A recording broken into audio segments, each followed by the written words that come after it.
était question de revoir un peu la situation. Et de passage, on précise d'ailleurs qu'il y a une décision qui a été annoncée dans ce sens pour accompagner le FNDC dans sa manifestation de ce 20 octobre. Et donc, il fallait se retrouver, discuter, voir comment cet accompagnement pourrait éventuellement se passer. Il semblerait que c'est après cette rencontre, pendant qu'il se dirigeait vers le siège ou le QG, qu'il a été justement intercepté.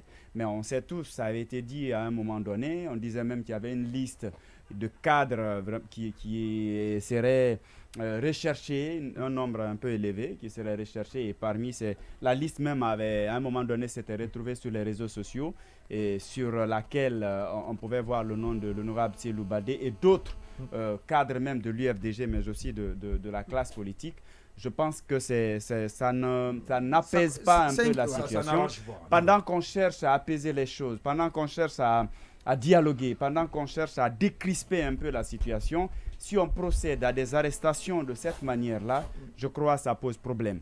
L'arrestation, on ne dira pas non, mais que les principes en la matière soient respectés. Si vous reprochez quelque chose à quelqu'un, la loi vous donne l'autorisation, bien sûr, d'agir, mais c'est aussi défini, c'est encadré. Il faut notifier, il faut lui adresser 1, 2, 3 convocations. Puisqu'il est en ligne, Diabati Doré, c'est dommage. On va aller donc sur le terrain. C'est vrai, il n'était pas prévu, mais puisque, comme il l'a dit tout à l'heure, Habib Marouane Kamara, ici, l'actualité est prioritaire. Nous allons donc partir sur le terrain pour écouter cet autre responsable politique pour qu'il nous dise si effectivement Selou Baldé, le responsable des fédérations de l'UFDG, a été arrêté. On refait le monde, l'invité. Monsieur Selou Baldé, Diabati Doré, bonsoir. Oui, bonsoir, Raphaël. Allez-y donc. Monsieur Doré, Marouane nous disait tout à l'heure que c'est sous vos yeux que l'honorable Selou Baldé a été arrêté. Est-ce que vous le confirmez et dites-nous dans quelles circonstances l'arrestation a eu lieu? Oui, effectivement, l'honorable Selou Baldé vient d'être kidnappé encore par, c'est-à-dire, j'ignore, parce que on était en réunion avec les 4 grandes coalitions par rapport à une déclaration. Et après cette déclaration, nous sommes retournés dans la salle pour échanger par rapport à l'actualité. Et après, nous nous sommes sortis, mais moi, en sortant, je suis sorti le premier. En sortant, nous avons vu un monsieur qui était en jean. Bon, j'avais pas l'habitude de voir ce monsieur là-bas, parce qu'il regardait de gauche à droite et il se déplaçait. Et entre-temps, moi, je les ai avancés, et après, directement, c'est Bouya qui m'appelle, et puis aussi encore Étienne Soropogi pour dire que je n'avais. Et moi, effectivement, quand je suis sorti, j'ai vu un pick-up garé quelque part. C'est-à-dire, il y a une ruelle qui monte vers la mosquée, de côté là-bas, il était garé là-bas, mais il n'y avait personne dedans. Mais c'était arrêté là-bas. Bon, j'ai soupçonné.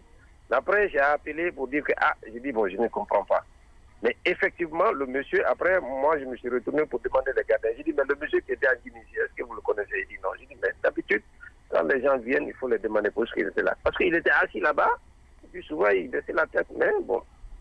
Vous savez, il était en civil. Du coup, vous il est pas. Hein? Du coup, vous ne connaissez pas quelle est l'unité qu'il a arrêtée, c'est ça? Bon, je ne connais pas l'unité parce que le monsieur était en civil. D'accord. Et est-ce que sur la base de ce que vous savez, il y avait une plainte contre l'honorable Selou Baldé? Non, je ne pense pas. Vous savez... non, vous ne pensez pas ou bien ça n'existe? Non, attendez, excusez-moi. Vous ne pensez pas ou bien il n'y avait pas de plainte? À ma connaissance, je n'ai pas vu la publication d'une plainte où un juge ou un magistrat dit que oui, Selou Baldé est sous contrôle judiciaire ou bien il y a une plainte. Ça, je ne savais pas. Mais s'il savait, je pense que vraiment il n'allait pas venir à la réunion. Même la déclaration qui a été lue, c'est Selou Baldé même qui avait dit à Étienne Soropogi de ne pas être en face des médias. Il a dit que non, je suis sous contrôle judiciaire de ne pas sortir. Mais on ne m'a pas interdit vraiment de participer à des réunions. Donc c'est lui-même qui disait, il dit non, toi tu es sous contrôle judiciaire, tu vas te mettre à l'écart. Et puis Étienne a dit que non, mais écoute, je ne suis pas interdit de participer à des réunions ou de faire des émissions. Et donc Étienne est venu, il a participé et on a fait la déclaration. Et c'est Bouya Konaté qui avait lu la déclaration d'aujourd'hui. Alors, mais est-ce que vous connaissez sa destination? Non, j'ignore la destination parce que tout le monde, on se pose la question où ils sont partis. D'accord. Oui, mais puisque vous dites une personne, vous avez parlé d'une seule personne, comment cela s'est passé finalement? Il n'y avait aucun homme en uniforme, il était seul, comment on l'a embarqué? On a envie de comprendre. Est-ce qu'on peut appeler Bouya parce que lui il devait être là? Quand ils veulent kidnapper quelqu'un, peut-être l'intéressé peut venir en civil. Mais je vous ai dit que moi j'ai aperçu un pick-up garé quelque part, mais il n'y avait personne dedans. Donc ça ne s'est pas passé devant vous? Non, s'il vous plaît, pardon? Ça ne s'est pas passé devant vous? Non, moi je suis sorti en première position, mais après, comment on appelle, je les ai avertis que parce qu'il y avait un homme inconnu là-bas. Moi je suis sorti avant eux, mais après maintenant ils sont sortis maintenant. Vous avez fui parce qu'on vient de terminer la réunion. Depuis 11h, on était en réunion. Diabati Doré, merci d'être passé dans cette émission. C'était un plaisir, merci beaucoup. Voilà, à l'instant, cette information, il y a une précision selon une source aussi bien introduite. On vient de m'apprendre que la destination de Cellou Baldé, c'est au niveau de la DPJ. Donc, le pick-up qui est venu la lever, parce qu'il faut utiliser le terme ainsi, a pris la destination vers la DPJ. Donc, c'est ce qu'il faut mentionner pour compléter l'information. Donc, il serait probablement à l'instant T même dans les locaux de la DPJ.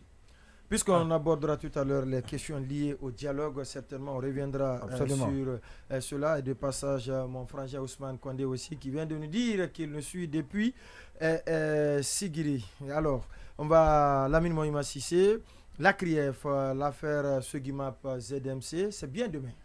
Oui, c'est demain. Il doit retourner. Il ne sera d'ailleurs pas seul. Il sera accompagné par la patronne de Sogimap. Parce qu'ils portent ensemble les mêmes accusations. C'est d'ailleurs une enquête que ce qui est mené. Oui, une enquête que c'est ce qui est rondement mené.